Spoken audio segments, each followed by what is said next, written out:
Capítulo 60. Ojos no tripulados y bombarderos. 25 de abril, año 1 del Nuevo Mundo, sobre la línea de defensa de la Ciudad de México, Estados Unidos mexicanos. Un avión de forma peculiar volaba a una altitud de 18.000 metros. Era un vehículo aéreo no tripulado, UAV, grande, el RQ-3B, equipado con un único motor turbofan en la parte trasera, capaz de volar durante más de 30 horas. Las imágenes de su radar de apertura sintética, SAR, y FLIR eran monitoreadas por operadores muy atrás, y la información se comunicaba a varios lugares según era necesario. La mayor ventaja del avión, que era su capacidad de vigilancia constante y prolongada, se había perdido con la desaparición de los satélites de comunicaciones. Ahora que los preparativos para restablecer la capacidad estaban listos, el avión fue inmediatamente desplegado. Junto con el RQ-3B, los MQ-9 Reaper armados estaban en espera. Se estaba construyendo una línea de defensa no tripulada donde el RQ-4 Global Hawk vigilaba una amplia zona, y si un enemigo intentaba cruzar la línea, el MQ-9 atacaba con misiles Hellfire Agmo bombas Paveway II. Aunque algunas personas podrían gritar que esto era un mecanismo de asesinato totalmente automático, había operadores en la retaguardia, y todas las decisiones reales eran tomadas por humanos. Si bien se utilizaba la IA para el análisis de imágenes y la interpretación del SAR, la decisión final, incluido el ataque, la tomaban los humanos. Aunque se había discutido la automatización total, al considerar problemas como quién asumiría la responsabilidad del ataque, si la lógica de la decisión podría explicarse al 100% a posteriori, y si los programadores de esa lógica serían considerados responsables, existía la ventaja de que si la decisión final la tomaban militares, el sistema podría utilizarse como una extensión de las armas convencionales. Con la reactivación de los satélites, el número de ojos no tripulados que vigilaban el campo de batalla no hacía más que aumentar. 25 de abril, año 1 del Nuevo Mundo, base de la Fuerza Aérea Beale, California, Estados Unidos de América. Últimamente no ha habido mucha actividad, dijo uno de los operadores, mientras observaba la información del radar de apertura sintética que enviaba el RQ-4B. Pensábamos que era nuestro turno ahora que los satélites han vuelto. Esta base albergaba escuadrones de RQ-4B y de U-2S. Los escuadrones de RQ-4B habían pasado los días viendo despegar a los U-2S, que volaban continuamente día y noche.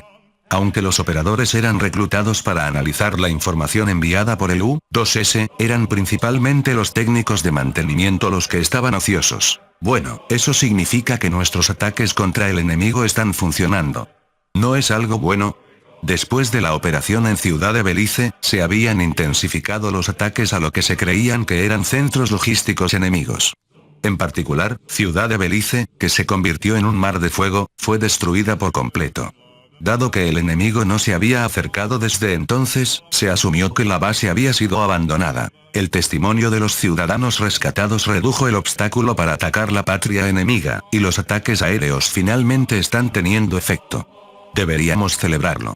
Ojalá sea así. Al operador le parecía un silencio inquietante. No era el único que pensaba eso, pero también era cierto que había gente igualmente optimista que lo atribuía a la efectividad de los ataques aéreos. 28 de abril, año 1 del Nuevo Mundo, Casa Blanca, Washington D.C. Estados Unidos de América. Entonces, ¿la ofensiva enemiga se ha detenido? No es que hayan detenido el ataque, sino que parece que se han detenido para prepararse para una ofensiva a gran escala. El presidente miraba la televisión mientras recibía la información sobre la situación de la batalla. Creemos que hemos logrado obstaculizar el almacenamiento de suministros mediante el bombardeo continuo de las bases de retaguardia enemigas, extendiéndonos hasta su país natal. En cuanto a los ataques contra las fuerzas del frente enemigo, la contramedida enemiga ha sido inusual últimamente. Se están desplegando barreras defensivas permanentes, que son similares pero diferentes a las que tienen sus máquinas voladoras y tanques caminantes, y son a una escala mayor, quizás para la defensa de la unidad. No hay señales de control de fuego por radar, pero se ha confirmado un número considerable de fuego antiaéreo que no se puede ignorar.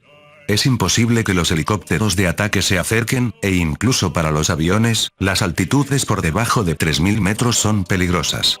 Del mismo modo, se ha confirmado el despliegue de barreras en algunas ciudades enemigas. Se informaron los cambios desde la operación de Ciudad de Belice. La intensidad de las barreras que protegen a las unidades del frente no es comparable a la que protege a las grandes máquinas voladoras enemigas. Actualmente, la penetración solo se ha confirmado con la GU-28 de Etroat y la GU-57 MOP. Las barreras que cubren algunas ciudades en la patria enemiga tienen una intensidad similar, pero dado que el número de ciudades sin barreras coincide con el número de barreras desplegadas en el frente, se cree que han sido transferidas de la defensa urbana. El hecho de que solo la GU-28, una bomba que puede penetrar 6 metros de hormigón reforzado, fuera efectiva, indicaba una resistencia considerable. Pero, ¿de dónde sacan la energía para algo así? El presidente hizo una pregunta razonable. Según las imágenes de los aviones de reconocimiento, esto que está conectado a la máquina que parece ser el generador, en el centro de la barrera, debe ser la fuente de energía. La imagen impresa mostraba un dispositivo brillante, de apariencia incomprensible, conectado a una estructura grande, parecida a una caja, que presumiblemente era la fuente de energía. ¿Qué es esto? No lo sabemos, pero es de un tamaño considerable, por lo que parece improbable que se mueva con las tropas.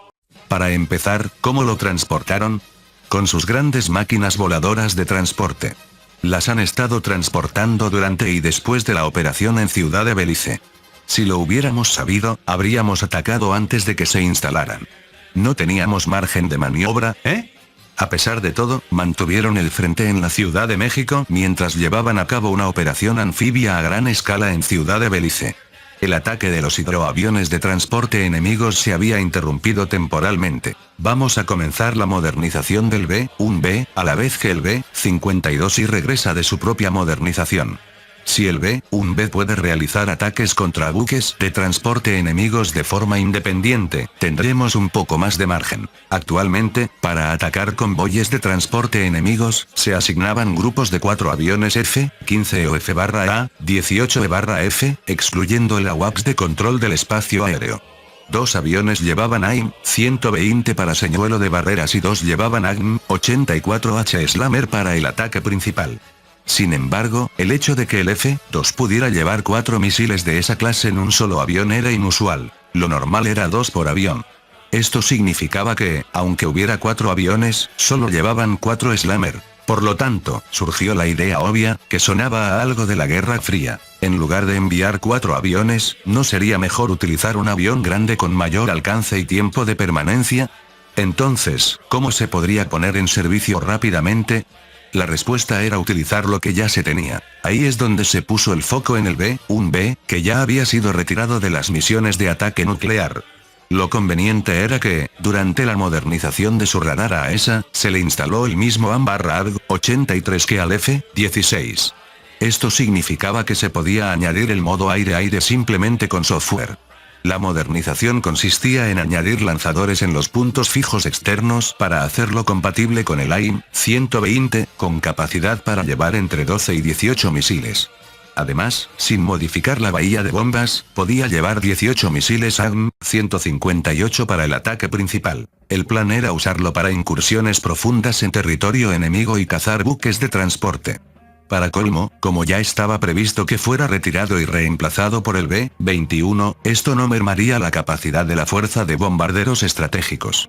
La velocidad del B-1B, que eliminaba la preocupación de ser perseguido por el enemigo, fue otro factor en su adopción. Bueno, en cualquier caso, ya lleva el nombre de la ONU. Hemos asegurado puestos clave y seleccionado cuidadosamente a los países que envían fuerzas, pero los refuerzos tardarán en llegar. Sigan preparando la ofensiva con cautela. Lo tenemos claro. Por ahora, centraremos todos nuestros esfuerzos en agotar la capacidad de combate sostenido del enemigo. La reunión estaba a punto de terminar, cuando al presidente se le ocurrió una pregunta. Por cierto, si hay armas que pueden romper la barrera, ¿no deberíamos destruir el generador de la barrera? Una idea muy lógica. Lo intentamos. Le dimos un impacto directo con el MOP, pero el dispositivo en sí parece estar protegido por una barrera igualmente o más potente.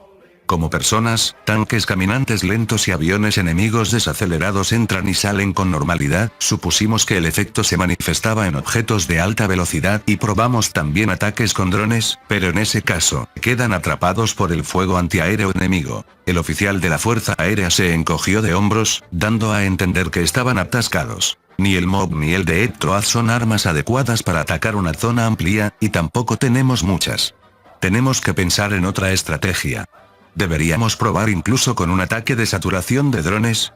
aunque un número considerable sería derribado antes de entrar en la barrera. Los oficiales salieron de la sala mientras discutían animadamente. Un problema resuelto, otro que aparece, ¿eh?